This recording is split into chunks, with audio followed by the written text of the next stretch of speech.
My name's Robin, and I had just celebrated my 26th birthday a few weeks ago. Life was good. I was engaged to Jake, my college sweetheart, and our wedding was right around the corner. Everything seemed perfect until my mom decided to throw a wrench in the works. I was lounging on the couch, flipping through a bridal magazine when my phone buzzed. Mom's name flashed on the screen. I answered with a cheerful, "Hey, Mom, what's up?" "Robin, honey, I need your opinion," she said, her voice laced with excitement. "What kind of suit do you think would look best on Tom when he walks you down the aisle?" "I'm thinking maybe blue, but maybe black is more traditional?" I blinked, confused. "Mom, what are you talking about?" "Grandpa's walking me down the aisle." There was a pause on the other end of the line. Then, "What?" "No, Tom's doing it. He's got a teenage daughter, and he wants to practice. You know, to get a feel for when it's her turn." I sat up straight, my magazine forgotten. "Practice? Mom, I'm not some dress rehearsal for your boyfriend's future father of the bride moment. Grandpa's walking me down the aisle, end of story." "But Tom." "I don't care about Tom," I shouted, surprising myself with the intensity of my anger. "I'm not going to be his guinea pig.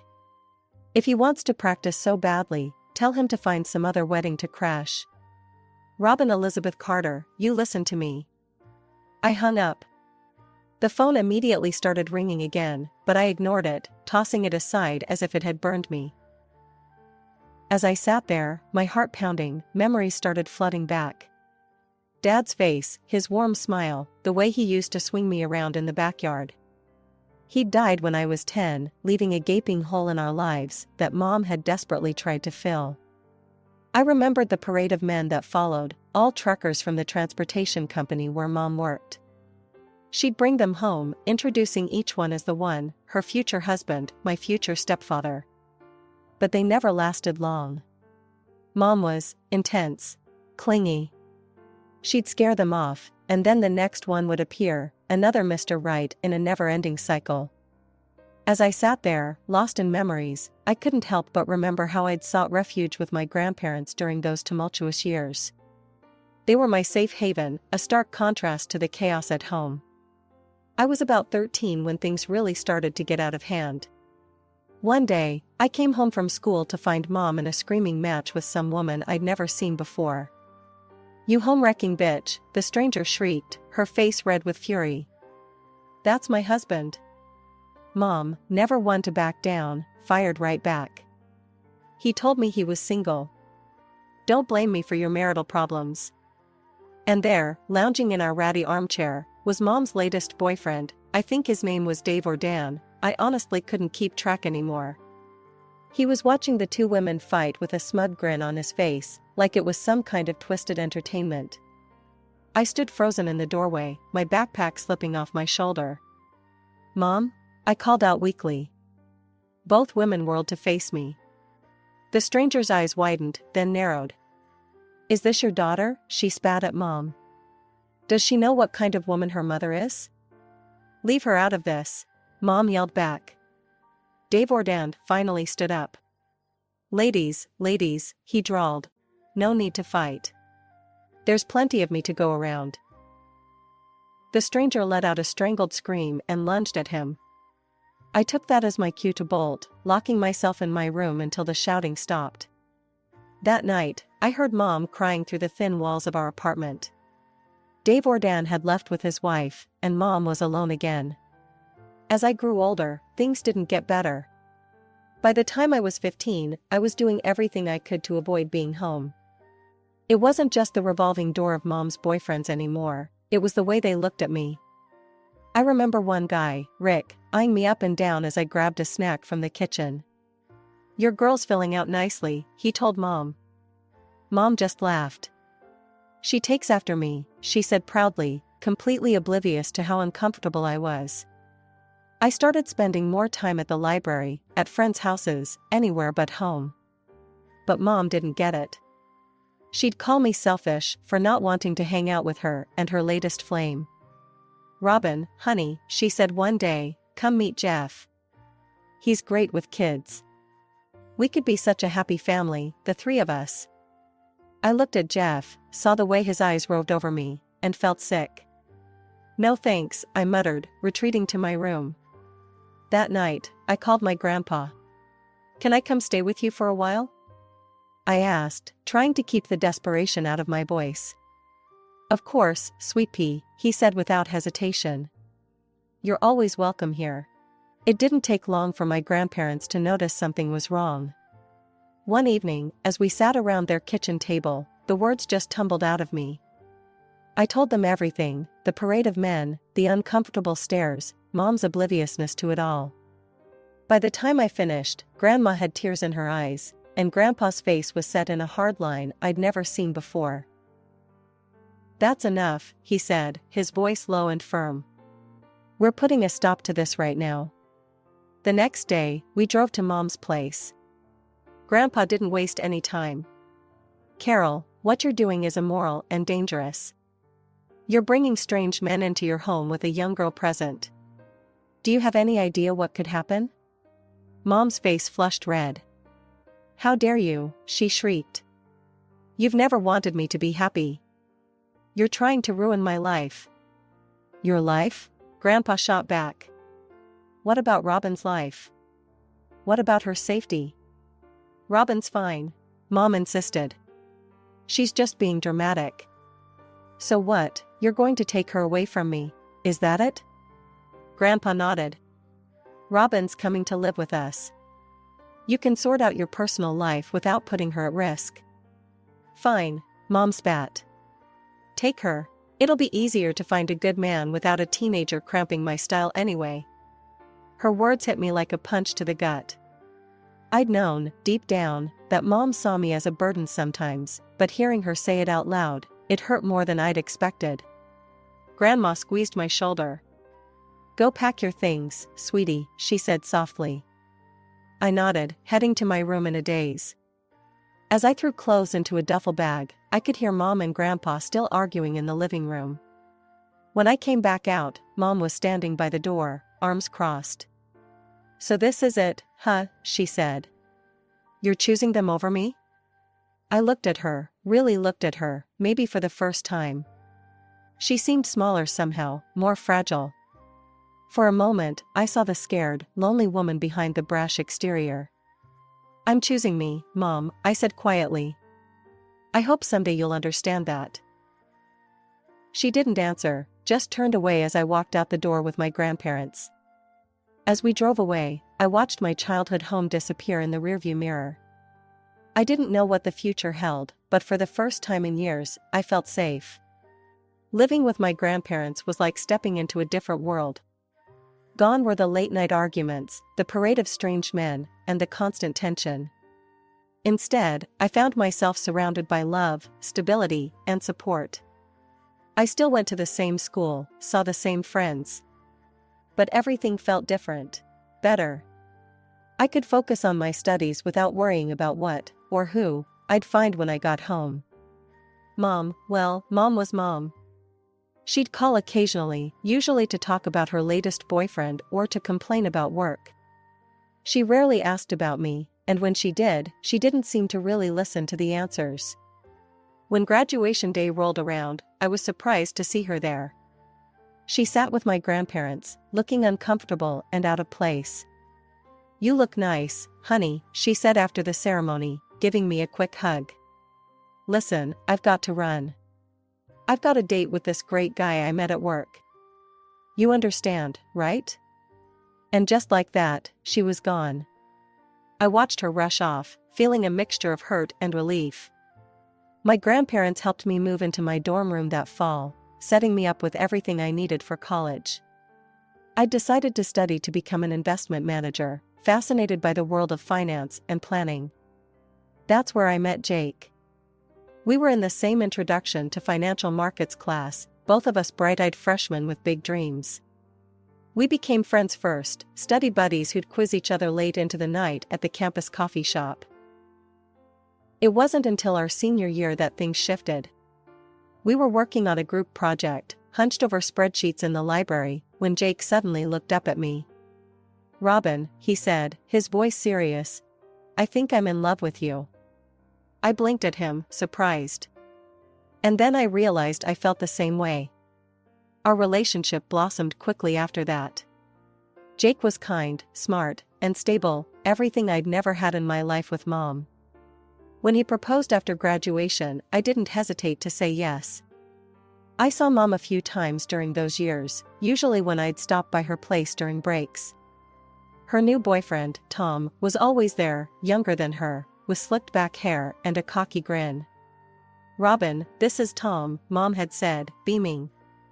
"He's got a daughter, 7 years younger than you. Isn't that great?" I'd smiled politely, not sure what to say. Tom had looked me up and down in a way that made me uncomfortable, reminding me of all those boyfriends from years ago. After reliving all these memories, I knew I needed to talk to Grandpa. Jake and I drove out to my grandparents' house one weekend, the weight of Mom's demand heavy on my mind. "Grandpa," I said as we sat in their cozy living room, "Mom called me about the wedding. She wants her boyfriend Tom to walk me down the aisle.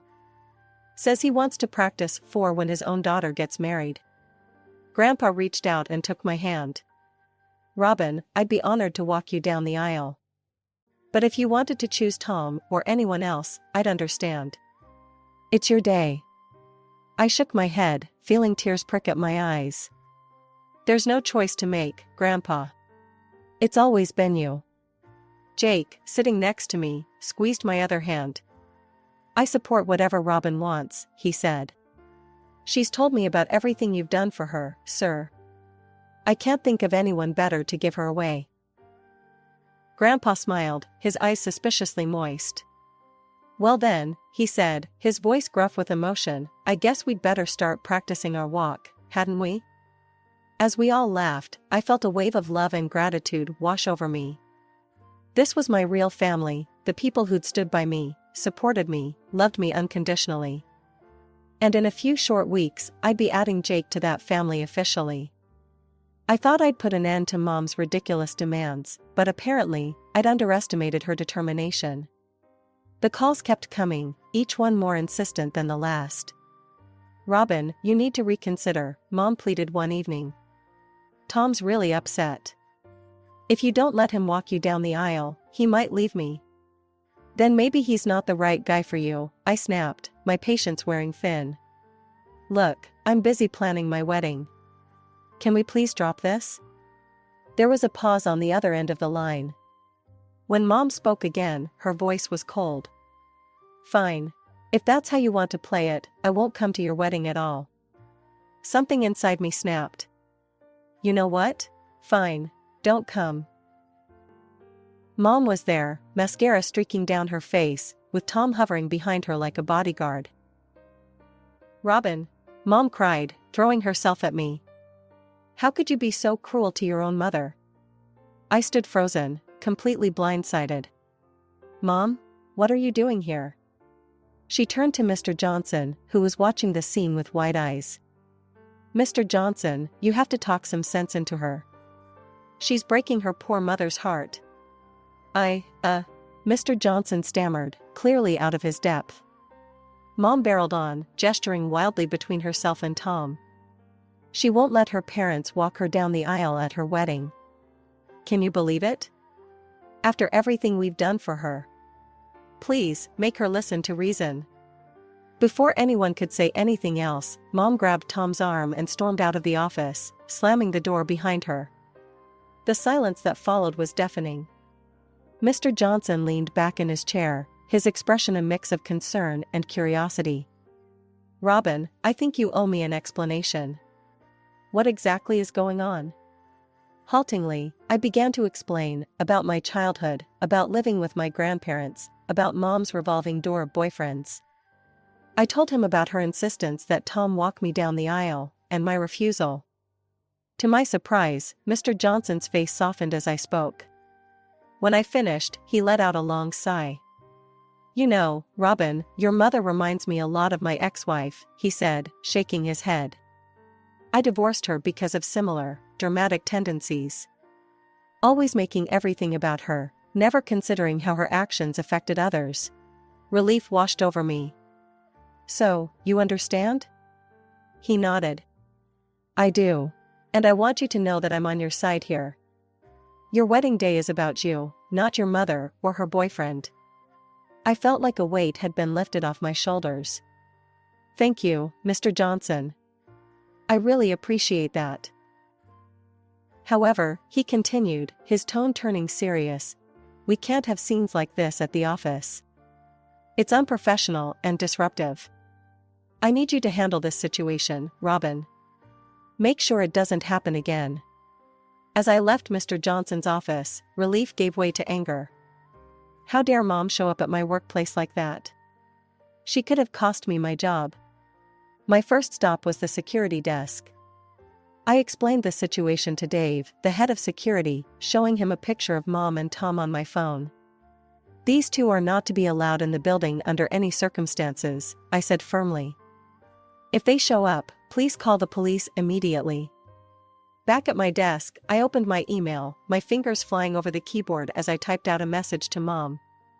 Mom, your behavior today was completely unacceptable. You had no right to show up at my workplace and cause a scene.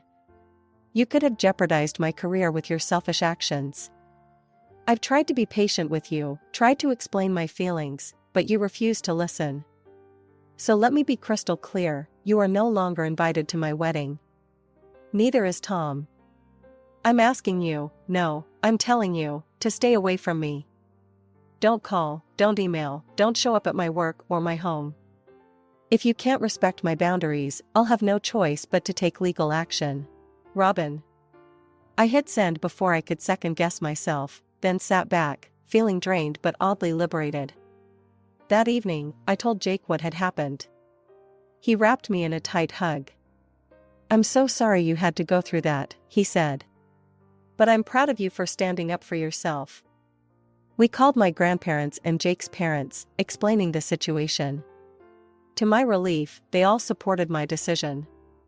As Jake and I went through our wedding guest list that night, crossing off Mom and Tom's names, I felt a mix of sadness and relief. Our wedding would be smaller now, but it would be filled with people who truly loved and supported us.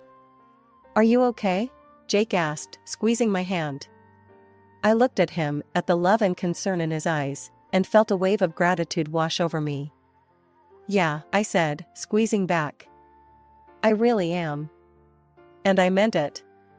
For the first time in a long time, I felt like I was taking control of my life, setting boundaries, and surrounding myself with people who genuinely cared about me.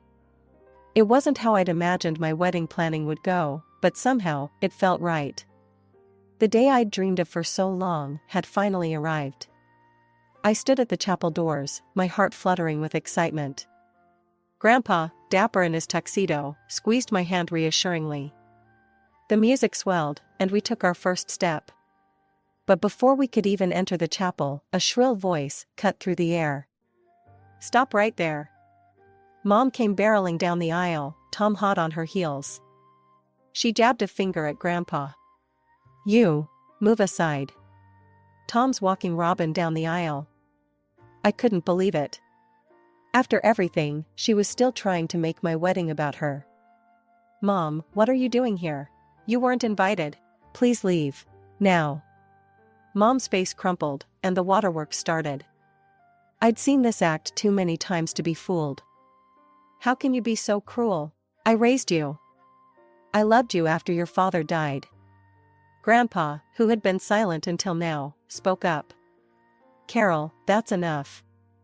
Everyone here knows the truth about who really raised Robin. I glanced around at our guests. Their faces showed a mix of shock, sympathy, and, was that a hint of amusement? Clearly, Mom's theatrics weren't winning her any fans. Mom must have noticed too, because her tactics suddenly changed. Fine, she spat. I don't need you, Robin. I have Tom. He appreciates me, unlike you. You've always been stupid and arrogant. I disown you. Before I could respond, Grandpa cut in, his voice cold. Well, Carol, if that's how you feel, then I have something to say too. You're no longer welcome in my house, yes, my house. And I'm writing you out of my will. The change in Tom's demeanor was instant and almost comical. He paled, taking a step back from Mom. Carol. Sorry, but I didn't sign up for all this drama. Plus, without the house and inheritance, well, let's just say, I think I'd be better off finding a younger girlfriend. We're done. Mom's face contorted with rage. She let out a wordless scream, grabbing at her hair. You're all against me. How dare you? I'll show you. Before she could finish her threat, 2 police officers who had been quietly called by one of the guests appeared at her side. Ma'am, I'm going to have to ask you to come with us, one of them said firmly. As they led Mom away, her shouts echoing through the chapel, I felt a strange mix of emotions, relief, sadness, and oddly enough, a bit of pity. This was rock bottom for her, and part of me hoped it might finally be the wake-up call she needed. 30 minutes later, after I'd had a chance to touch up my makeup and calm my nerves, I once again stood at the chapel doors with Grandpa. As we walked down the aisle, I saw Jake waiting for me at the altar, his face full of love and concern. Our eyes met, and suddenly, all the drama of the past hour faded away. This was our moment, and nothing, not even my mother's antics, could take that away from us. The ceremony was beautiful, filled with laughter and happy tears.